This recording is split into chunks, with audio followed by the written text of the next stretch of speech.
শুভ নববর্ষ। আমি hello Bangla news থেকে শরীফ রাজ যুক্ত রয়েছি। যদি একটু বলতেন যে আজকে প্রথম প্রহরে বাংলা নববর্ষকে বরণ করে নিতে আসছেন এখানে, অনুভূতিটা কেমন? খুবই একটা জনপ্রিয় অনুষ্ঠান। আমরা প্রতি বছর এই দিনে আসি। আজকে যে দেশে এই সন্ধি লগ্নে তবু আমাদের ঘরে রাখতে পারে না, আমরা চলে আসছি এই অনুষ্ঠান দেখার জন্য। এখানে আজ আমরা আমার মেয়ে গান গেতো, আমার নাতিনে গান গায়।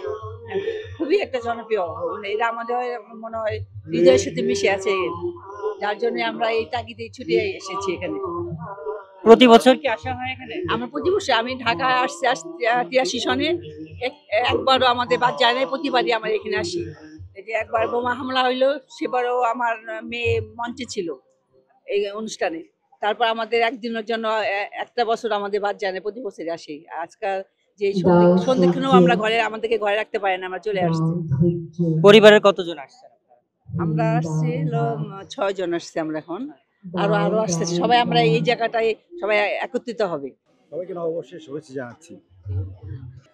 আমরা আসার চেষ্টা করি, এই বছর আরো বিশেষভাবে আসছি, কারণ এই বছরের সময়টা একটু ডিফারেন্ট, পরিবর্তন, যার জন্য এই বছরটাকে আমরা আরো আশাটাকে একটু দায়িত্ব মনে করেছি। এই প্রথম প্রহরে বাংলা নববর্ষকে স্বাগত জানাতে চলে আসছেন রমনার বটমূলে। এখানে আপনার অনুভূতিটা যদি একটু জানতে চাই। আমার আর কি ভাল লাগছে খুবই।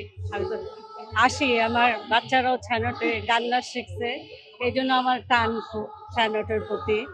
তবে এবার আসতে ইচ্ছা করছিল না, যেহেতু সানজিদা খাতুন চলে গেছেন। তারপরেও আসলাম যে দেখি কি অবস্থা আর কি। প্রতি বছর কি আসা হয়? না, ঠিক প্রতি বছর আসা হয় না, আসি তবে আসার চেষ্টা করি আর কি, সবসময় আসার ইচ্ছা থাকে। শুভ নববর্ষ। শুভ নববর্ষ।